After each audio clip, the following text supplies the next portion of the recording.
എല്ലാവർക്കും നമ്മുടെ ഇന്നത്തെ ക്ലാസ്സിലേക്ക് സ്വാഗതം.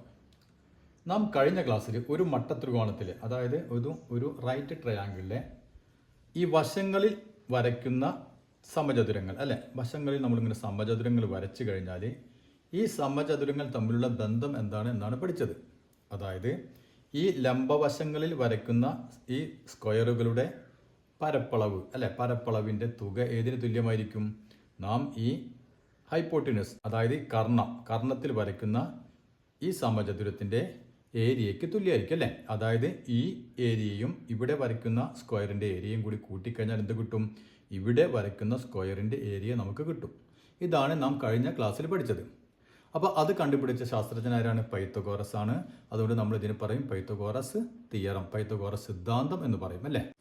ഇപ്പോൾ ഉദാഹരണത്തിന് ഇതിൽ ഈ വശത്തിൻ്റെ നീളം ഒരു 3 സെൻറ്റിമീറ്റർ, ഈ വശത്തിൻ്റെ നീളം 4 സെൻറ്റിമീറ്റർ. അങ്ങനെയാണെങ്കിൽ നമുക്കറിയാം ഇവിടെ വരയ്ക്കുന്ന സ്ക്വയറിൻ്റെ ഏരിയ എത്രയായിരിക്കും? ഏരിയ 3ൻ്റെ സ്ക്വയർ അല്ലേ, അതായത് 9. ഇതായിരിക്കും ഏരിയ. ഇവിടെ വരയ്ക്കുന്ന സ്ക്വയറിൻ്റെ ഏരിയ എത്രയായിരിക്കും? 4ൻ്റെ സ്ക്വയർ 16 അല്ലേ. അപ്പോൾ 16 സ്ക്വയർ സെൻറ്റിമീറ്റർ ആയിരിക്കും ഇതിൻ്റെ ഏരിയ. അങ്ങനെയാണെങ്കിൽ ഇവിടുത്തെ ഏരിയ എത്ര വരും? ഇവിടെ വരയ്ക്കുന്ന സ്ക്വയറിൻ്റെ ഏരിയ ഇത് തമ്മിൽ കൂടി കൂട്ടുക അല്ലേ. അപ്പോൾ 16ഉം 9ഉം കൂടി കൂട്ടിക്കഴിഞ്ഞാൽ നമുക്ക് എത്ര കിട്ടി? 25. അപ്പോൾ 25 സ്ക്വയർ സെൻറ്റിമീറ്റർ ആയിരിക്കും ഇവിടെ വരയ്ക്കുന്ന സ്ക്വയറിൻ്റെ ഏരിയ അല്ലേ. അതായത് ഇതിൻ്റെ വശത്തിൻ്റെ നീളം എത്രയായിരിക്കും? ഇതിൻ്റെ റൂട്ട് അല്ലേ. അപ്പോൾ റൂട്ട് 25. അപ്പോൾ നമുക്ക് എത്ര കിട്ടും? ഇവിടെ 5 സെൻറ്റിമീറ്റർ. അതായത് നാം ഇവിടെ വരയ്ക്കുന്ന സ്ക്വയറിൻ്റെ ഏരിയ, പരപ്പളവ് എന്ന് പറഞ്ഞാൽ എന്താണ്? ഈ വശങ്ങളുടെ നീളത്തിൻ്റെ വർഗമാണ് അല്ലേ. ഇപ്പം 3ൻ്റെ സ്ക്വയർ 9, 4ൻ്റെ സ്ക്വയർ 16, 5ൻ്റെ സ്ക്വയർ 25. അപ്പോൾ നമുക്കൊരു പണി ചെയ്യാലോ. തൽക്കാലം ഈ സ്ക്വയറുകൾ നമ്മൾ വരയ്ക്കില്ല എന്ന് വിചാരിക്കുക, സ്ക്വയറുകളൊക്കെ മാറ്റി നിർത്താം. അങ്ങനെയാണെങ്കിലും ഈ മട്ടത്രികോണത്തിൻ്റെ ഈ വശങ്ങൾ തമ്മിലുള്ള ബന്ധം എന്തായിരിക്കും? ഇതിൻ്റെ സ്ക്വയറും കൂടി കൂട്ടിക്കഴിഞ്ഞാൽ എന്ത് കിട്ടണം നമുക്ക്? ഇതിൻ്റെ സ്ക്വയർ കിട്ടും. 3ൻ്റെ സ്ക്വയറും 4ൻ്റെ സ്ക്വയറും കൂടി കഴിഞ്ഞാൽ നമുക്ക് എന്ത് കിട്ടും? 5 കിട്ടും. 5ൻ്റെ സ്ക്വയർ കിട്ടും. അപ്പോൾ ഏത് മട്ടത്രികോണം എടുത്താലും ഇത് തന്നെയാണ് അവസ്ഥ. അതായത് ഈ ലംബവശങ്ങൾ, പെർപെൻഡിക്കുലർ സൈഡുകളുടെ സ്ക്വയറുകൾ തമ്മിൽ കൂടി കൂട്ടിക്കഴിഞ്ഞാൽ നമുക്ക് എന്ത് കിട്ടും? ഈ ഏറ്റവും വലിയ വശത്തിൻ്റെ, അതായത് കർണത്തിൻ്റെ സ്ക്വയർ നമുക്ക് കിട്ടും. ഇതാണ് പൈത്തഗോറസ് തിയറം. അപ്പോൾ ഇതാണ് നമുക്ക് എപ്പോഴും മട്ടത്രികോണത്തെക്കുറിച്ച് ഏത് ചോദ്യം വന്നാലും ഇത് നമുക്ക് ആവശ്യമായിട്ട് വരും. അപ്പോൾ നമ്മൾ സാധാരണ ഈ രണ്ട് വശങ്ങളെ, ഈ പെർപെൻഡിക്കുലർ സൈഡുകളിൽ നാം ഈ അടിയിലുള്ള വശത്ത് പറയും ബേസ് എന്നാണ് പറയുക. ബേസ്. ഈ കുത്തനെയുള്ള വശത്ത് നമ്മൾ എന്ത് പറയും? ആൾട്ടിറ്റ്യൂഡ് എന്ന് പറയും. മനസ്സിലായില്ലേ? ആൾട്ടിറ്റ്യൂഡ്.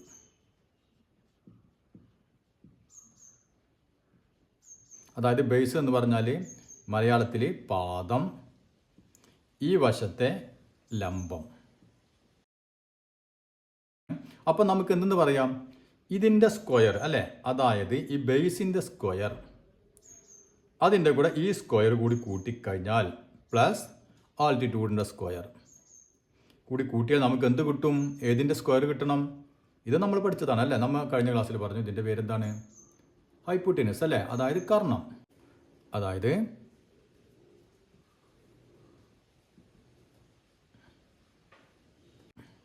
അപ്പം ഇതാണ് ഇവർ തമ്മിലുള്ള ബന്ധം. മനസ്സിലായില്ലേ? പാദം സ്ക്വയർ പ്ലസ് ലംബം സ്ക്വയർ സീക്വൽ ടു കർണം സ്ക്വയർ. കർണത്തിൻ്റെ സ്ക്വയർ കിട്ടും. ഇതാണ് നമ്മുടെ പൈത്തഗോറസ് തിയറം എന്ന് പറയുന്നത്.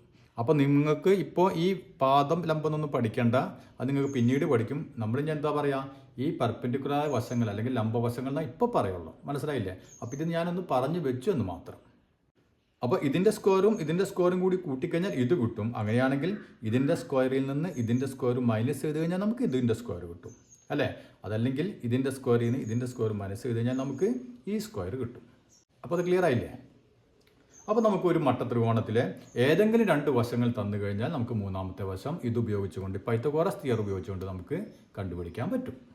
അപ്പോൾ നമുക്ക് നോക്കിയാൽ ഈ ഒരു മട്ടത്രികോണം, ആ മട്ടത്രികോണത്തിൻ്റെ 2 വശങ്ങൾ നമുക്കിപ്പോൾ ഈ കർണം നീളമുള്ള വശം നമുക്കൊരു 13 സെൻറ്റിമീറ്റർ, ഈ വശം ഒരു 12 സെൻറ്റിമീറ്റർ. അങ്ങനെയാണെങ്കിൽ ഈ വശം കണ്ടുപിടിക്കാൻ പറഞ്ഞാൽ എങ്ങനെയാണ് കണ്ടുപിടിക്കുക? നമുക്കറിയാം ഇത് അല്ലേ, അടിയിലുള്ള വശം ബേസ് എന്ന് പറയുന്നു ഞാൻ പറഞ്ഞു. അപ്പോൾ നമുക്ക് ബേസിൻ്റെ സ്ക്വയർ സീക്വൽ ടു എന്ത് വരും, ഈ കർണത്തിൻ്റെ സ്ക്വയറിൽ നിന്ന് ഈ സ്ക്വയർ മൈനസ് ചെയ്യണം അല്ലേ. ഇത് തമ്മിൽ കൂടി കൂട്ടിക്കഴിഞ്ഞാൽ ഇതിൻ്റെ സ്ക്വയറും കൂടി കൂട്ടിക്കഴിഞ്ഞാൽ ഇത്, അപ്പോൾ ഇത് കിട്ടണമെങ്കിൽ ഇതിൻ്റെ സ്ക്വയറിന് ഇതിൻ്റെ സ്ക്വയർ മൈനസ് ചെയ്യാം. അപ്പോൾ ഈ is equal to 13 square minus 12 square. Equal to 13ൻ്റെ സ്ക്വയർ എത്രയാണ്, 169 മൈനസ് 12ൻ്റെ സ്ക്വയർ 144 അല്ലേ. അതായത് എത്ര കിട്ടും, 25. അപ്പോൾ അതൊക്കെ ബേസിൻ്റെ സ്ക്വയറാണ്, ഇതിൻ്റെ സ്ക്വയറാണ് 25. അങ്ങനെയാണെങ്കിൽ ബേസ് ബേസ് എന്ന് പറഞ്ഞാൽ പാദം അല്ലേ. ആ ബേസ് എത്ര വരും, പാദം സീക്വൽ ടു ഇതിൻ്റെ സ്ക്വയറാണ് 25. അപ്പോൾ ബേസ് കിട്ടണമെങ്കിൽ നമുക്ക് റൂട്ട് കാണണം അല്ലേ. Root 25 equal to 5 centimetre. Clear ആയില്ലേ. അപ്പോൾ നമുക്ക് നമ്മുടെ ടെക്സ്റ്റ് ബുക്കിലെ പേജ് നമ്പർ 159 കുറച്ച് ചോദ്യങ്ങളുണ്ട്, അതൊന്ന് ചെയ്ത് നോക്കാം. അപ്പോൾ ഇതാണ് നമ്മുടെ ആദ്യത്തെ ചോദ്യം. ഇവിടെ നമുക്ക് ഒരു വട്ടത്രികോണത്തിന് 2 ലെങ്ത്തുകൾ തന്നിട്ടുണ്ട്. ഏതിൻ്റെ ലെങ്ത്തുകളൊക്കെയാണ്, പെർപെൻഡിക്കുലർ സൈഡ് അല്ലേ, അതായത് ലംബവശങ്ങളുടെ നീളം. അത് ശ്രദ്ധിക്കണം. അപ്പോൾ ഏത് വശങ്ങളുടെ നീളമാണ് തന്നിട്ടുള്ളതെന്ന് ശ്രദ്ധിക്കാം. ഇവിടെ പറഞ്ഞിട്ടുണ്ട് ലംബവശങ്ങളുടെ നീളങ്ങളാണ് 6ഉം 8ഉം. അപ്പോൾ നമ്മൾ മൂന്നാമത്തെ വശം കണ്ടുപിടിക്കണം അല്ലേ. അപ്പോൾ ലംബവശങ്ങൾ എന്ന് പറഞ്ഞാൽ ഇതാണ് നമ്മുടെ വട്ടത്രികോണം. അപ്പോൾ ഇതിൽ ലംബവശങ്ങൾ ഇത് രണ്ടാണ് ലംബവശങ്ങൾ എന്ന് പറഞ്ഞാൽ അല്ലേ. അപ്പോൾ ഒന്ന് 8 സെൻറ്റിമീറ്ററും അടുത്തത് 6 സെൻറ്റിമീറ്ററും. അപ്പോൾ നമുക്ക് ഏതാണ് കണ്ടുപിടിക്കേണ്ടത്, ഈ കർണം ഹൈപ്പോട്ടിനസ് ആണ് നമുക്ക് കണ്ടുപിടിക്കേണ്ടത്. അപ്പോൾ നമുക്കറിയാം ഇത് കിട്ടണമെങ്കിൽ എന്ത് വേണം, പൈത്തഗോറസ് തിയറം അല്ലേ. ഇതിൻ്റെ സ്ക്വയർ പ്ലസ് ഇതിൻ്റെ സ്ക്വയർ കൂടി കൂട്ടിക്കഴിഞ്ഞാൽ നമുക്ക് എന്ത് കിട്ടണം, ഇതിൻ്റെ സ്ക്വയർ കിട്ടണം. അപ്പോൾ ഇതിനെ നമ്മൾ പറഞ്ഞു എന്തെന്നാ പറയുക, കർണം അല്ലെങ്കിൽ ഹൈപ്പോട്ടിനസ് എന്ന് പറയാം അല്ലേ. അപ്പോൾ അത് എഴുതാം, കർണം എന്ന് എഴുതാം അല്ലെങ്കിൽ ഹൈപ്പോട്ടിനസ്. അതിൻ്റെ സ്ക്വയർ മറക്കേണ്ട, സ്ക്വയർ ഇസ് ഈക്വൽ ടു ഇതിൻ്റെ സ്ക്വയർ പ്ലസ് ഇതിൻ്റെ സ്ക്വയർ അല്ലേ. അതായത് 8 square plus 6 square equal to 8ൻ്റെ സ്ക്വയർ 64 പ്ലസ് 6ൻ്റെ സ്ക്വയർ 36 സീക്വൽ ടു 100. അപ്പോൾ നോക്കിയാൽ ഇതിൻ്റെ വർഗ്ഗമാണ് നമുക്ക് കിട്ടിയത് 100 അല്ലേ. അങ്ങനെയാണെങ്കിൽ ഈ വശം എത്ര ഉണ്ടായിരിക്കും, സ്ക്വയർ കളഞ്ഞുമ്പോൾ നമ്മളിവിടെ റൂട്ട് ഇടും അല്ലേ. അപ്പോൾ ഹൈപ്പോട്ടനസ് അല്ലെങ്കിൽ കർണം എന്ന് എഴുതാം സീക്വൽ ടു എന്ത് വേണം, റൂട്ട് 100 10 അല്ലേ. അപ്പോൾ 10 സെൻറ്റിമീറ്റർ ആണ് ഇതിൻ്റെ നീളം കിട്ടുക. ഇതാണ് അടുത്തത് 9 സെൻറ്റിമീറ്റർ 12 സെൻറ്റിമീറ്റർ. ഇവിടെ എന്താണ് പെർപെൻഡിക്കുലർ സൈഡുകളാണ്, അതായത് ലംബവശങ്ങളാണെന്ന് പ്രത്യേകം പറഞ്ഞിട്ടുണ്ട് അല്ലേ. അപ്പോൾ നമുക്ക് ഇതേപോലെ ചെറിയ ത്രികോണം റഫായിട്ടൊന്ന് വരച്ചു നോക്കാം. എന്നിട്ട് നോക്കിയാൽ ലംബവശങ്ങൾ. അപ്പോൾ ഒന്ന് 12 സെൻറ്റിമീറ്റർ, അത് ഇങ്ങോട്ടും മാറ്റി കൊടുത്താലും കുഴപ്പമില്ല. ഇത് 12, ഇത് 9 സെൻറ്റിമീറ്റർ. ഇവിടെ കണ്ടുപിടിക്കേണ്ട എന്താണ്, ഈ കർണം ഹൈപ്പോട്ടിനസ്. നമ്മൾ നേരത്തെ ചെയ്ത അതേപോലെ തന്നെ അല്ലേ. അപ്പോൾ നമുക്ക് Karnam square is equal to എന്ന് എഴുതാം, അല്ലെങ്കിൽ ഹൈപ്പോട്ടിനസിൻ്റെ സ്ക്വയർ സ്ക്വയർ അങ്ങനെ ഞാൻ എഴുതുന്നുള്ളൂ സീക്വൽ ടു, അല്ലെങ്കിൽ കർണം സ്ക്വയർ എന്ന് എഴുതാം. എന്തിൻ്റെ സ്ക്വയർ കൂട്ടണം, ഇതിൻ്റെ സ്ക്വയർ പ്ലസ് ഇതിൻ്റെ സ്ക്വയർ അല്ലേ. 12 സ്ക്വയർ പ്ലസ് 9 സ്ക്വയർ. 12ൻ്റെ സ്ക്വയർ എത്രയാണ്, 144 പ്ലസ് 9ൻ്റെ സ്ക്വയർ 9 81. അപ്പോൾ നമുക്ക് എത്ര കിട്ടി, 225 കിട്ടി അല്ലേ. അപ്പോൾ നോക്കിയാൽ ഹൈപ്പോട്ടിനസിൻ്റെ സ്ക്വയർ ആണ് 225, അതായത് കർണത്തിൻ്റെ സ്ക്വയർ ആണ് 225. അപ്പോൾ നമുക്ക് കർണമല്ലേ കിട്ടേണ്ടത്, അതായത് ഹൈപ്പോട്ടിനസ് കിട്ടണം. ഹൈപ്പോട്ടിനസ് ഈസ് ഈക്വൽ ടു എന്ത് വരും, റൂട്ട് 225. അപ്പോൾ 225ൻ്റെ റൂട്ട് എത്രയാണ്, 15 അല്ലേ. അപ്പോൾ 15. അപ്പോൾ ഇതാണ് നമ്മുടെ മൂന്നാമത്തെ ചോദ്യം. ഇവിടെ എന്താണ്, ലംബവശങ്ങൾ തന്നെയാണ് തന്നിട്ടുള്ളത് അല്ലേ, അതായത് പെർപെൻഡിക്കുലർ സൈഡുകൾ. അപ്പോൾ നമുക്ക് നോക്കിയാൽ ഒരു ത്രികോണം വരച്ചു. ഒന്ന് 24 സെൻറ്റിമീറ്റർ, ഒരു വശം 7 സെൻറ്റിമീറ്റർ. അപ്പോൾ ഇവിടെ നമുക്ക് എന്താണ് കണ്ടുപിടിക്കേണ്ടത്, ഈ നീളം, അതായത് കർണത്തിൻ്റെ സ്ക്വയർ കണ്ടുപിടിക്കണം അല്ലേ. കർണം കണ്ടുപിടിക്കണം. അപ്പോൾ നമുക്ക് എന്ത് എഴുതാം, ഹൈപ്പോട്ടിനസ് സ്ക്വയർ അല്ലെങ്കിൽ കർണം സ്ക്വയർ സീക്വൽ ടു എന്ത് വരും, ഇതിൻ്റെ സ്ക്വയർ പ്ലസ് ഇതിൻ്റെ സ്ക്വയർ അല്ലേ. അപ്പോൾ 24ൻ്റെ സ്ക്വയർ പ്ലസ് 7 സ്ക്വയർ. 24 × 24 ഒന്ന് ഗുണിച്ച് നോക്കിയാൽ 576 അല്ലേ. അപ്പോൾ 576 പ്ലസ് 7ൻ്റെ സ്ക്വയർ 7 49. കൂട്ടിക്കഴിഞ്ഞാൽ എത്ര കിട്ടും നമുക്ക്, 625. അപ്പോൾ കർണത്തിൻ്റെ സ്ക്വയർ ആണ് 625. അപ്പോൾ കർണം എത്ര വരും, കർണം അല്ലെങ്കിൽ ഹൈപ്പോട്ടിനസ്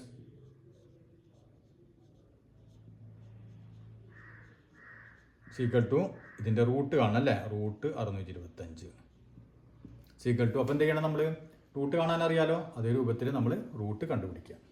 നമുക്ക് എത്ര കിട്ടും, 25 സെൻറ്റിമീറ്റർ.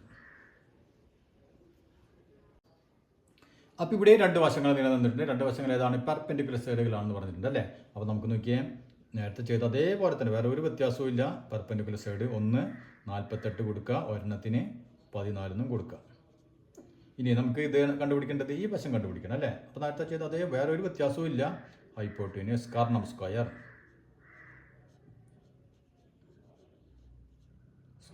ഇസ് ഈക്വൽ ടു ഇതിൻ്റെ സ്ക്വയർ പ്ലസ് ഇതിൻ്റെ സ്ക്വയർ, അതായത് 48ൻ്റെ സ്ക്വയർ പ്ലസ് 14ൻ്റെ സ്ക്വയർ. അപ്പോൾ 48 × 48 ഗുണിച്ച് നോക്കിയേ 2304 അല്ലേ. അപ്പോൾ 2304 പ്ലസ് 14ൻ്റെ സ്ക്വയർ 196. അപ്പോൾ കൂടി കൂട്ടുമ്പോൾ എത്ര വന്നു? 2500 കിട്ടി അല്ലേ. 2500. അങ്ങനെയാണെങ്കിൽ ഹൈപ്പോട്ടീനിയസ് എന്ത് വരും? കർണം എന്ത് വരും? ഹൈപ്പോട്ടീനിയസ് എന്ത് വരും? റൂട്ട് 2500. അപ്പോൾ ഞാൻ മുമ്പത്തെ ക്ലാസ്സിൽ പറഞ്ഞിരുന്നു 2 പൂജ്യങ്ങൾ വരാണെങ്കിൽ റൂട്ട് കണ്ടുപിടിക്കാൻ വളരെ എളുപ്പമാണ് അല്ലേ. എങ്ങനെ നമ്മൾ കണ്ടുപിടിക്കുക? 0 ഇവിടെ മാറ്റിയെടുത്ത ബാക്കി ഏതാ ഉള്ളത്? 25. 25ൻ്റെ റൂട്ട് എത്രയാണ്? 5 അല്ലേ. ഇനി 2 പൂജ്യം ഉണ്ടെങ്കിൽ 1 പൂജ്യം ഇടാം. അപ്പോൾ 50 സെൻറ്റിമീറ്റർ. ഇനി അഞ്ചാമത്തെ നോക്കിയാൽ ഇവിടെ ശ്രദ്ധിക്കുക. ഇവിടെ നമുക്ക് തന്നിട്ടുള്ള വശങ്ങൾ ഏതൊക്കെയാണ്? ഒന്ന് ഹൈപ്പോട്ടീനസ്, അതായത് കർണം, പിന്നെയോ ഒരു സൈഡും തന്നിട്ടുണ്ട്. അപ്പോൾ നേരത്തെ ചെയ്ത പോലെ തന്നെ നേരത്തെ നമുക്ക് തന്നത് രണ്ടും പെർപെൻഡിക്കുലർ സൈഡുകളായിരുന്നു അല്ലേ. അപ്പോൾ നമ്മൾ വരയ്ക്കുമ്പോൾ ശ്രദ്ധിച്ച് വരയ്ക്കുക. നമ്മൾ ത്രികോണം വരച്ചു, തന്നിട്ടുള്ള വശം ഒന്ന് കർണമാണ് ഹൈപ്പോട്ടീനസ്. അപ്പോൾ ഇവിടെ 17 സെൻറ്റിമീറ്റർ. വൺ സൈഡ് അത് ഏത് വേണമെങ്കിലും എടുത്തോ, കുഴപ്പമില്ല. അപ്പോൾ 15 സെൻറ്റിമീറ്റർ. അപ്പോൾ നമുക്ക് ഏത് കണ്ടുപിടിക്കണം? ഈ വശം അല്ലെങ്കിൽ ഈ വശം അല്ലെ, ഏതെങ്കിലും ഒരു വശം നമുക്ക് കണ്ടുപിടിക്കണം. അപ്പോൾ ഇവിടെ നമ്മൾ എന്താ ചെയ്യുക? ഇതിൻ്റെ സ്ക്വയറും ഇതിൻ്റെ സ്ക്വയറും കൂടി കൂട്ടിക്കഴിഞ്ഞാൽ നമുക്ക് ഇതിൻ്റെ സ്ക്വയർ കിട്ടും. അപ്പോൾ ഇത് കിട്ടണമെങ്കിലോ ഇതിൻ്റെ സ്ക്വയറിൽ നിന്ന് ഈ സ്ക്വയർ മൈനസ് ചെയ്യാം അല്ലേ. ഇനി ഇത് കിട്ടണമെങ്കിലോ ഇതിൻ്റെ സ്ക്വയറിൽ നിന്ന് ഇതിൻ്റെ സ്ക്വയർ മൈനസ് ചെയ്യുക. എത്രയേ ഉള്ളൂ വ്യത്യാസം. അപ്പോൾ നമ്മളിവിടെ ബേസും ആൾട്ടിറ്റ്യൂഡ് എന്നൊക്കെ പറഞ്ഞല്ലേ, അതായത് പാദം ലംബം എന്നൊക്കെ പറഞ്ഞു. അത് ഇപ്രാവശ്യം ഇപ്പോൾ നിങ്ങൾക്ക് തൽക്കാലം പഠിക്കാനില്ല, അതുകൊണ്ടാണ് ഞാനിത് മനസ്സിലാക്കാൻ എഴുതിയതാണ് അല്ലേ. തൽക്കാലം ഈ വശങ്ങളെ ലംബവശങ്ങൾ അല്ലെങ്കിൽ പെർപെൻഡിക്കുലർ സൈഡുകൾ തന്നെ പറയാം, അല്ലെങ്കിൽ ഇതിനെ മൂന്നാമത്തെ വശം തന്നെ പറഞ്ഞാൽ മതി. മനസ്സിലായില്ലേ? അപ്പോൾ നമുക്ക് തേർഡ് സൈഡ് എന്ന് പറയാം. അപ്പോൾ ഈ മൂന്നാമത്തെ വശമാണ് കണ്ടുപിടിക്കേണ്ടത്. അപ്പോൾ നമുക്ക് തേർഡ് സൈഡിൻ്റെ സ്ക്വയർ അല്ലേ, അല്ലെങ്കിൽ മൂന്നാമത്തെ വശത്തിൻ്റെ സ്ക്വയർ ഈസ് ഈക്വൽ ടു എന്ത് വരും? ഈ സ്ക്വയറിൽ നിന്ന് 17 സ്ക്വയറിൽ നിന്ന് മൈനസ് കുറയ്ക്കണം 15 സ്ക്വയർ. 17ൻ്റെ സ്ക്വയർ എത്രയാണ്? 200 ഗുണിച്ച് നോക്കാം, അറിയാത്തൊരു 289 ഗുണിച്ച് നോക്കാം. 289 മൈനസ് 15ൻ്റെ സ്ക്വയർ നമുക്ക് ഓർമ്മ ഉണ്ടാവും അല്ലേ, 225. അപ്പോൾ കുറയ്ക്കുമ്പോൾ എത്ര കിട്ടി? നമുക്ക് 64 കിട്ടി. അപ്പോൾ ഇതൊക്കെ മൂന്നാമത്തെ വശത്തിൻ്റെ സ്ക്വയർ ആണ് 64 അല്ലേ. അപ്പോൾ മൂന്നാമത്തെ വശം എന്തായിരിക്കും? Third side. മൂന്നാമത്തെ വശം എത്രയായിരിക്കും? റൂട്ട് 64, അതായത് 8 സെൻറ്റിമീറ്റർ. ഇനി ഇവിടെ നോക്കിയാൽ ഇവിടെ നമുക്ക് നോക്കിയാൽ ഹൈപ്പോട്ടീനസും വൺ സൈഡും, അതായത് കർണവും ഒരു വശവുമാണ് തന്നിട്ടുള്ളത് അല്ലേ. അപ്പോൾ നമ്മൾ പടം വരയ്ക്കുമ്പോൾ എന്ത് ചെയ്യണം? റഫായിട്ടൊരു ഫിഗർ വരയ്ക്കുക. ഇവിടെ തന്നിട്ടുള്ളത് ഏതാണ്? ഹൈപ്പോട്ടീനസ്, അതായത് കർണം. അപ്പോൾ കർണം നമുക്ക് 34 സെൻറ്റിമീറ്റർ. പിന്നെ ഏതെങ്കിലും ഒരു സൈഡ് തന്നിട്ടുണ്ട് 30, ഒന്നില്ലെങ്കിൽ ഇതോ അല്ലെങ്കിൽ ഇതോ, ഇഷ്ടമുള്ള എടുത്തോ. അപ്പോൾ ഇത് 30 സെൻറ്റിമീറ്റർ.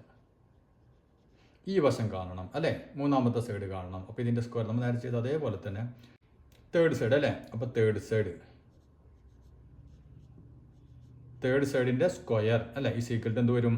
34 സ്ക്വയറിൽ നിന്ന് minus 30 square equal to 34 square 34 × 34 എന്ന് ഗുണിച്ച് നോക്കിയേ 1156 മൈനസ് 30ൻ്റെ സ്ക്വയർ നമുക്ക് എളുപ്പമാണ് അല്ലേ. 3ൻ്റെ സ്ക്വയർ 9, ഒരു പൂജ്യമാണെങ്കിൽ 2 പൂജ്യം. അപ്പോൾ മൈനസ് ചെയ്യുമ്പോൾ എത്ര വന്നു? 256 അല്ലേ, 256. അപ്പോൾ തേർഡ് സൈഡിൻ്റെ സ്ക്വയറാണ് 256. അങ്ങനെയാണെങ്കിൽ തേർഡ് സൈഡ് എത്ര വരും? തേർഡ് സൈഡിലെ മൂന്നാമത്തെ വശം എത്ര വരും? റൂട്ട് 256. അപ്പോൾ 256ൻ്റെ റൂട്ട് ഒന്ന് കണ്ടുപിടിക്കുക. നമുക്കറിയാലോ അത് എങ്ങനെ കണ്ടുപിടിക്കേണ്ടതെന്ന്. നമുക്ക് എത്ര കിട്ടും? 16 സെൻറ്റിമീറ്റർ. അപ്പോൾ എന്തായാലും നമുക്ക് പരീക്ഷയ്ക്ക് ഇത് വെച്ചിട്ടൊരു ചോദ്യം ഉറപ്പായിട്ട് ചോദിക്കും. ഇനി നമുക്കതിലെ അടുത്ത ചോദ്യം ഒന്ന് ചെയ്ത് നോക്കാം. അപ്പോൾ ഇതാണ് നമ്മുടെ രണ്ടാമത്തെ ചോദ്യം. എന്താണ്? 2 pillars of heights 2 meters and 5 meters stand 4 meter apart. അതായത് 2 പില്ലറുകൾ അല്ലേ, അതിൻ്റെ നീളം തന്നിട്ട് നമുക്ക് 2 മീറ്റർ 5 മീറ്റർ 2 തൂണുകൾ. അവ എത്ര അകലത്തിലാണ് വെച്ചിട്ടുള്ളത്? 4 മീറ്റർ അകലത്തിലാണ് രണ്ട് തൂണുകൾ ഉള്ളത് അല്ലേ. ഇനി എന്താണ് ചോദ്യം? What is the distance between their tops? ഈ രണ്ട് പില്ലറുകളുടെ മുകളിലെ അറ്റങ്ങൾ തമ്മിലുള്ള അകലം എത്രയാണ്? അതായത് ഈ അകലം എത്രയാണ്? ഇതാണ് ചോദ്യം. അപ്പോൾ നമുക്ക് പെട്ടെന്ന് കണ്ടുപിടിക്കാൻ വലിയ ബുദ്ധിമുട്ടായി തോന്നും അല്ലേ. പക്ഷെ നമുക്ക് വളരെ ഈസി ആയിട്ട് നമ്മൾ പൈത്തഗോറസ് സിദ്ധാന്തം ഉപയോഗിച്ച് നമുക്ക് കണ്ടുപിടിക്കാൻ പറ്റും. എങ്ങനെയാണ് കണ്ടുപിടിക്കുക? നോക്കിയാൽ നമുക്ക് ഈ ദൂരമാണ് കിട്ടേണ്ടത് അല്ലേ, ഈ അകലം. അപ്പോൾ നമ്മൾ എന്ത് ചെയ്യണം? നമുക്കറിയാം ഇത് 4 മീറ്റർ ആണ് തന്നിട്ടുണ്ട് അല്ലേ. അപ്പോൾ ഞാൻ നോക്കിയാൽ ഇതിൻ്റെ അറ്റം, ഈ 2 മീറ്ററിൻ്റെ ഈ അറ്റത്ത് നിന്ന് ഞാൻ ഇതിന് പാരലായിട്ട് ശ്രദ്ധിക്കുക, പാരലായിട്ട് ഞാൻ ഇങ്ങനെ ഒരു വര വരച്ചു കഴിഞ്ഞാൽ എന്തായി? ഇതെത്രയായിരിക്കും? ഇതിൻ്റെ നീളം എത്രയായിരിക്കും? ഇവിടെ 4 ആണെങ്കിൽ ഇത് 4 സെൻറ്റിമീറ്റർ തന്നെ ആയിരിക്കും അല്ലേ. 4 മീറ്റർ തന്നെ ആയിരിക്കും അല്ലേ. അപ്പോൾ ഇവിടെ നമുക്ക് കിട്ടി 4 മീറ്റർ. അപ്പോൾ നോക്കിയാൽ ഇങ്ങോട്ട് നോക്കിയാൽ ഇവിടെ നമുക്കൊരു മട്ട ത്രികോണം വരുന്നുണ്ട് അല്ലേ. ഒരു റൈറ്റ് ട്രയാങ്കിൾ വന്നു ഇവിടെ. അപ്പോൾ റൈറ്റ് ട്രയാങ്കിളിലെ 2 നീളം കിട്ടിക്കഴിഞ്ഞാൽ നമുക്ക് മൂന്നാമത്തെ നീളം കണ്ടുപിടിക്കാൻ അറിയാലോ. ഇനി ഏത് കണ്ടുപിടിക്കാൻ? നമുക്ക് ഇത് കിട്ടി അല്ലേ. ഇനി ഏത് കിട്ടും? ഈ നീളം കിട്ടിയാൽ മതി. ഈ നീളം കിട്ടാൻ എന്താ എളുപ്പപ്പണി? ഇവിടെ 2 മീറ്റർ അല്ലേ. അപ്പോൾ ഇതിന് പാരലായിട്ടാണ്, സമാന്തരമായിട്ടാണ് നമ്മൾ ഇങ്ങനെ കുത്തിട്ടത് അല്ലേ. അപ്പോൾ ഇവിടെ 2 മീറ്റർ ആണെങ്കിൽ ഈ ദൂരം എത്രയായിരിക്കും? ഈ അകലവും 2 മീറ്റർ അല്ലേ. അപ്പോൾ നമുക്ക് മൊത്തം 5 മീറ്റർ ആണ്. അപ്പോൾ നമുക്ക് ഈ നീളം ഇവിടെ 2 ആണെങ്കിൽ ഇവിടെയും 2 മീറ്റർ. മൊത്തം എത്രയാണ്?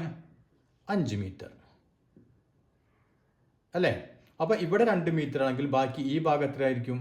5ൽ നിന്ന് 2 കുറയ്ക്കുക അല്ലേ. അതായത് 5 മൈനസ് 2 ഈക്വൽ ടു 3 മീറ്റർ. അപ്പോൾ ഈ ദൂരം നമുക്ക് കിട്ടി എത്രയാണ്? 3 മീറ്റർ. അപ്പോൾ നമുക്ക് ഈ മട്ടത്രികോണത്തിൽ 4, 3. അപ്പോൾ ഈ ഭാഗം കണ്ടുപിടിക്കാൻ അറിയാലോ. അറിയാം. അപ്പോൾ അതനുസരിച്ച് നമുക്ക് ചെയ്യാം. അപ്പോൾ നമുക്ക് എഴുതാം കർണം സ്ക്വയർ അല്ലേ, അതായത് ഹൈപ്പോട്ടിനസ് സ്ക്വയർ.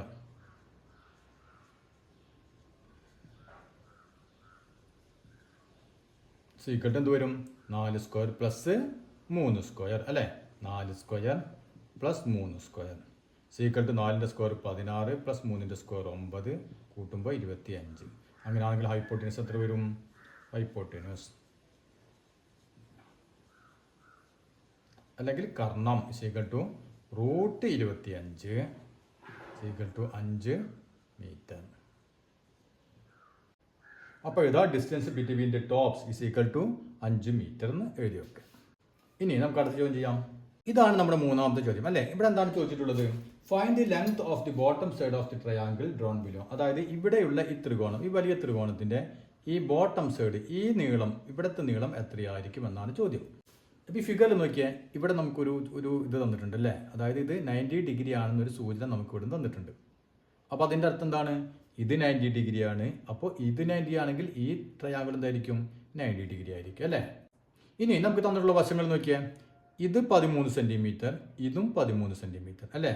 ഇത് കോമൺ ആയിട്ട് 12 സെൻറ്റിമീറ്റർ. അതായത് ഈ 2 ത്രികോണങ്ങളും മട്ടത്രികോണങ്ങളാണ്.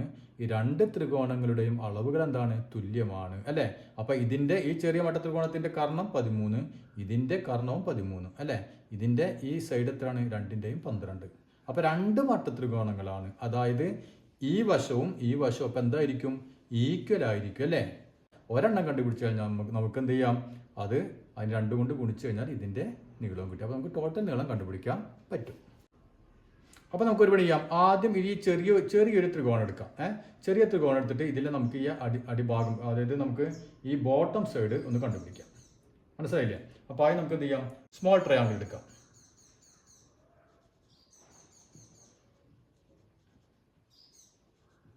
അതായത് ചെറിയ ത്രികോണം, മനസ്സിലായില്ലേ? ചെറിയ ത്രികോണം എടുത്താണ് നമ്മൾ ആദ്യം ചെയ്യുന്നത്. അതിൻ്റെ ചെറിയ ത്രികോണത്തിൻ്റെ ഈ ബോട്ടം സൈഡ് നമ്മൾ കണ്ടുപിടിക്കാൻ പോകണം. മനസ്സിലായില്ലേ? അപ്പോൾ ബോട്ടം സൈഡിൻ്റെ, അതായത് താഴത്തെ സൈഡ് അല്ലേ. അപ്പോൾ താഴത്തെ സൈഡിൻ്റെ സ്ക്വയർ സീക്വൽ ടു ഇതിൻ്റെ സ്ക്വയർ എന്ത് വരും? ഇതാണ് കർണം. അപ്പോൾ 13 സ്ക്വയറിൽ നിന്ന് മൈനസ് ഇതിൻ്റെ സ്ക്വയർ 12 സ്ക്വയർ. 13ൻ്റെ സ്ക്വയർ 169 മൈനസ് 12ൻ്റെ സ്ക്വയർ 144 അല്ലേ. അപ്പോൾ എത്ര കിട്ടി? 25. അപ്പോൾ ബോട്ടം സൈഡിൻ്റെ സ്ക്വയർ ആണ് 25. അങ്ങനെയാണെങ്കിൽ ബോട്ടം സൈഡ്, താഴത്തെ സൈഡ് എത്ര വരും? ബോട്ടം സൈഡ് എത്ര വരും? √25 ഈക്വൽ ടു 5 സെൻറ്റിമീറ്റർ. അപ്പോൾ ഇത് നമുക്ക് എന്ത് കിട്ടി? 5 സെൻറ്റിമീറ്ററിന് കിട്ടി അല്ലേ. അപ്പോൾ ഇത് 5 കിട്ടി, അങ്ങനെയാണെങ്കിൽ ഇത് എത്രയായിരിക്കും? 5 തന്നെയായിരിക്കും അല്ലേ? നമ്മളോട് എന്താ കണ്ടുപിടിക്കാൻ പറ്റിയിട്ടുള്ളത്? Bottom side of large triangle അല്ലേ? അപ്പോൾ എഴുതാം ബോട്ടം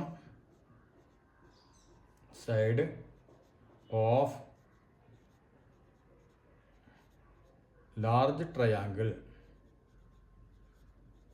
അതായത് വലിയ ത്രികോണത്തിന്റെ താഴത്തെ വശത്തിന്റെ നീളം ഈസ് ഈക്വൽ ടു എന്ത് വരും? ഇവിടുത്തെ 5 + 5 അല്ലേ? 5 + 5 ഈക്വൽ ടു 10 സെന്റിമീറ്റർ. അപ്പോൾ മലയാളം മീഡിയക്കാർക്കാണ് ഞാൻ ഈ മലയാളത്തിൽ പറഞ്ഞത്, മനസ്സിലായില്ലേ? അപ്പോൾ എഴുതുന്നത് അതേ രൂപത്തിൽ എഴുതി വെക്കേട്ടാ. അപ്പോൾ ഇതാണ് നമ്മുടെ 4ാമത്തെ ചോദ്യം അല്ലേ? ഇതിവിടെ നമുക്ക് നോക്കിയാൽ 2 പിക്ചർ തന്നിട്ടുണ്ട്. അതിൽ 2 സർക്കിളുകൾ, അതിൻ്റെ സെൻറ്റർ എന്താണ്? O ആണെന്ന് പറഞ്ഞിട്ടുണ്ട്. പിന്നെ എന്താണ് പറഞ്ഞിട്ടുള്ളത്? എയും ബിയും പിയും ക്യൂയും ഈ സർക്കിളിലെ ഒരേ പോയിന്റുകളാണെന്ന് പറഞ്ഞിട്ടുണ്ട് അല്ലേ? പിന്നെ നമുക്ക് ഇതിൽ കുറച്ച് അളവുകൾ തന്നിട്ടുണ്ട്. നമുക്ക് എന്താണ് കണ്ടുപിടിക്കേണ്ടത്? എ ബിയുടെ നീളം കണ്ടുപിടിക്കണം, അതുപോലെ പി ക്യൂവിൻ്റെ നീളവും കണ്ടുപിടിക്കണം. അപ്പോൾ നമ്മൾ നേരത്തെ ചെയ്ത അതേ പ്രോബ്ലം പോലെ തന്നെ വളരെ എളുപ്പത്തിൽ നമുക്കിത് ചെയ്യാം. എങ്ങനെ ചെയ്യാൻ നോക്കിയേ? ഇവിടെ നമുക്ക് ഈ അളവ് തന്നിട്ടുണ്ട് അല്ലേ? ഒ എന്ന് പറയുന്നത് സെൻറ്റർ ആണെന്ന് പറഞ്ഞിട്ടുണ്ട്. എ എന്ന് പറയുന്നത് ഒരു സർക്കിളിലെ ഒരു പോയിന്റ് ആണെന്ന് പറഞ്ഞിട്ടുണ്ട് അല്ലേ? അങ്ങനെയാണെങ്കിൽ OA എന്ന് പറയുന്നത് എന്താണ്? ഈ സർക്കിളിലെ റേഡിയസ് ആണ് അല്ലേ? അതായത് ആരം. ഇനി ഇവിടെ ഈ ഡിഗ്രി 90 ആണെന്ന് പറഞ്ഞിട്ടുണ്ട്. ഇവിടെ 4 സെന്റിമീറ്റർ ആണെന്ന് പറഞ്ഞിട്ടുണ്ട്. അങ്ങനെയാണെങ്കിൽ നമുക്ക് ഈ നീളം കണ്ടുപിടിക്കാൻ പറ്റും അല്ലേ? ഈ ചെറിയ ത്രികോണത്തിലെ ഈ നീളം കണ്ടുപിടിക്കാം. അപ്പോൾ ഇവിടെ നമുക്കൊരു പണിയാം. AB ഇവിടെ നമുക്ക് C എന്ന് കൊടുക്കാം, ഈ പോയിന്റ് C. അപ്പോൾ നമുക്ക് ഇതിൽ നിന്ന് നോക്കിയാൽ AC എന്ന് പറയുന്ന നീളം കണ്ടുപിടിച്ചൂടെ? കണ്ടുപിടിക്കാം. ഇനി നോക്കിയേ, ഇതും B എന്ന് പറയുന്നത് ഈ സർക്കിളിൽ ഒരു പോയിന്റ് തന്നെയാണ് അല്ലേ? O centre. ഇപ്പം ഞാൻ ഇങ്ങനെ ഇത് കൂട്ടിമുട്ടിക്കുകയാണെങ്കിൽ ഈ OA എന്ന് പറഞ്ഞതും OB എന്ന് പറഞ്ഞതും തുല്യമായിരിക്കും. എന്താണ് കാരണം? ഒരു സർക്കിളിലെ റേഡിയസ് ആണ് രണ്ടും അല്ലേ? സർക്കിളിൻ്റെ റേഡിയസ് ആണ്, ആരങ്ങളാണ് രണ്ടും. ഇത് എത്രയാണോ അത്ര തന്നെ ആയിരിക്കും ഇത് ഉണ്ടാവുക. അപ്പോൾ ഇത് 5 സെൻറ്റിമീറ്റർ ആണെങ്കിൽ ഇത് എത്രയായിരിക്കും? 5 സെൻറ്റിമീറ്റർ തന്നെ ആയിരിക്കും അല്ലേ? അപ്പോൾ അതായത് ഈ നീളം നമുക്ക് എത്രയാണോ കിട്ടുന്നത് അതേ നീളം തന്നെയായിരിക്കും ഇവിടെയും കിട്ടുക. അപ്പോൾ രണ്ടും കൂടി കൂട്ടിക്കഴിഞ്ഞാൽ നമുക്കിതിന് ഉത്തരമായി. അതേപോലെ തന്നെയാണ് ഇതും. അപ്പോൾ നമുക്ക് ആദ്യം തന്നിട്ടുള്ള കാര്യം എന്താണ്? OA അല്ലേ? OA = എത്ര ആണ് തന്നിട്ടുണ്ട്? 5 സെൻറ്റിമീറ്റർ ആണ് തന്നിട്ടുണ്ട്. OA 5 സെൻറ്റിമീറ്റർ ആണ്. അങ്ങനെയാണെങ്കിൽ OB എത്ര വരും? OB = 5 centimetre. അതും 5 സെൻറ്റിമീറ്റർ തന്നെ ആയിരിക്കും അല്ലേ? അതിനെന്താണ് കാരണം? അത് റേഡിയസ് ആണ്. അപ്പോൾ ഇത് നമുക്ക് 5 സെൻറ്റിമീറ്റർ ആണെന്ന് കിട്ടി, അതായത് ആരം. ഇനി നമുക്ക് ആദ്യം ചെയ്യാം, ഇത്ര നീളം കണ്ടുപിടിക്കാം അല്ലേ? AC നീളം നമുക്ക് ആദ്യം കണ്ടുപിടിക്കാം. അപ്പോൾ നമുക്ക് എന്ത് എഴുതാം? AC² = എന്ത് വരും? കർണം സ്ക്വയർ. അതായത് അപ്പോൾ 5 സ്ക്വയറിൽ നിന്ന് എന്ത് കുറച്ചാൽ മതി? മൈനസ് ഈ നീളം 4 സ്ക്വയർ. ക്ലിയർ ആയില്ലേ? അതായത് 5ന്റെ സ്ക്വയർ 25 മൈനസ് 4ന്റെ സ്ക്വയർ 16 = 9. അങ്ങനെയാണെങ്കിൽ AC എത്ര വരും? AC = √9 3 centimetre. അപ്പോൾ നമുക്കിവിടെ എന്താണ് കിട്ടിയത്? AC. ഇത്രയും ഭാഗത്തിന് നീളം കിട്ടി AC. അത് തന്നെയായിരിക്കും ഇവിടെ അല്ലേ? കാരണം എന്താ? രണ്ടും ഒരുപോലെയുള്ള മട്ടത്രികോണങ്ങളാണ്, ഒരേ അളവിൽ. ഇവിടെ 5 വന്നപ്പോൾ ഇവിടെ 5 അല്ലേ? 2 കോമൺ. അപ്പോൾ therefore AB = AB എന്ത് വരും? AB എന്ന് പറഞ്ഞാൽ AC + CB അല്ലേ? AC + CB രണ്ടും കൂടി കൂട്ടിക്കഴിഞ്ഞാൽ നമുക്ക് AB കിട്ടും. AC നമുക്ക് എത്ര കിട്ടി? 3 സെൻറ്റിമീറ്ററിന് കിട്ടി. CB എത്ര തന്നെയാണ്? 3 സെൻറ്റിമീറ്റർ തന്നെയാണ്. ഇപ്പം തോന്നുന്നു 3 + 3 6 സെൻറ്റിമീറ്റർ. അതേപോലെ നമുക്ക് ഇവിടെ ചെയ്യാം. നോക്കിയാൽ ഇവിടെ PQ അല്ലേ? PQ നമുക്ക് ഇവിടെ പറയാം PQR എന്ന് കൊടുക്കൂടെ. അപ്പം ഇവിടെ OP 5 ആണെങ്കിൽ ഇവിടെയും എന്തായിരിക്കും? ഈ നീളവും 5 സെൻറ്റിമീറ്റർ. 5 സെൻറ്റിമീറ്റർ. അപ്പോൾ നമുക്ക് നേരത്തെ എഴുതിയ പോലെ എഴുതാം. OP = 5 സെൻറ്റിമീറ്റർ ആണ്. അങ്ങനെയാണെങ്കിൽ OQ എത്ര വരും? 5 സെൻറ്റിമീറ്ററിന് വരും. എന്താണ് കാരണം? ആരം അല്ലേ? റേഡിയസ് ഒക്കെ ഒരേ നീളമായിരിക്കും. നമുക്ക് ആദ്യം ചെയ്യാം. ഇവിടെ നമുക്ക് PR-ൻ്റെ നീളം കണ്ടുപിടിക്കാം അല്ലേ? അപ്പോൾ PR² ഇവിടെ നിന്നൊക്കെ മട്ടത്രികോണാണ്, ഇതാണ് കർണ്ണായി വരുന്നത് അല്ലേ? ഈ 90ക്ക് ഓപ്പോസിറ്റ് ഉള്ളത്. അപ്പോൾ 5² മൈനസ് ഈ വശം 3² = 5ൻ്റെ സ്ക്വയർ 25 മൈനസ് 3ൻ്റെ സ്ക്വയർ 9 = 16. അങ്ങനെയാണെങ്കിൽ PR എത്ര വരും? √16 സീക്വൽ ടു 4 സെൻറ്റിമീറ്റർ. അപ്പോൾ ഇവിടെ പി ആറിൻ്റെ നീളമാണ് 4. അപ്പോൾ ഇതിൻ്റെ നമുക്ക് മൊത്തം കണ്ടുപിടിക്കുന്നത് എന്താണ്? പി ക്യു അല്ലേ? പി ക്യു എന്ന് പറഞ്ഞാൽ എന്താ? P Q equal to P R plus R Q. രണ്ടും കൂടി കൂട്ടണം അല്ലേ? ആ പി ആറിൻ്റെ നീളം 4 പ്ലസ് ആർ ക്യുവിൻ്റെ നീളവും 4. സീക്വൽ എന്ത് വരും? 4 8 സെൻറ്റിമീറ്റർ. അപ്പോൾ ഇതോടുകൂടി നമ്മുടെ ഈ ചാപ്റ്റർ അവസാനിച്ചു. അപ്പോൾ നമ്മുടെ ക്ലാസ്സുകൾ എല്ലാവർക്കും മനസ്സിലായെന്നാണ് ഞാൻ കരുതുന്നത്. അപ്പോൾ ഇഷ്ടപ്പെട്ട് കഴിഞ്ഞാൽ ലൈക്ക് ചെയ്യാനും അതുപോലെ തന്നെ കൂട്ടുകാർക്ക് ഷെയർ ചെയ്ത് കൊടുക്കാനും ഒന്നും മറക്കരുത്. സബ്സ്ക്രൈബ് ചെയ്യാത്തവരുണ്ടെങ്കിൽ ഒന്ന് സബ്സ്ക്രൈബ് ചെയ്ത് കാണുക. അപ്പോൾ നമുക്കിനി വീണ്ടും പുതിയ ചാപ്റ്ററുമായി അടുത്ത ക്ലാസ്സിൽ കാണാം.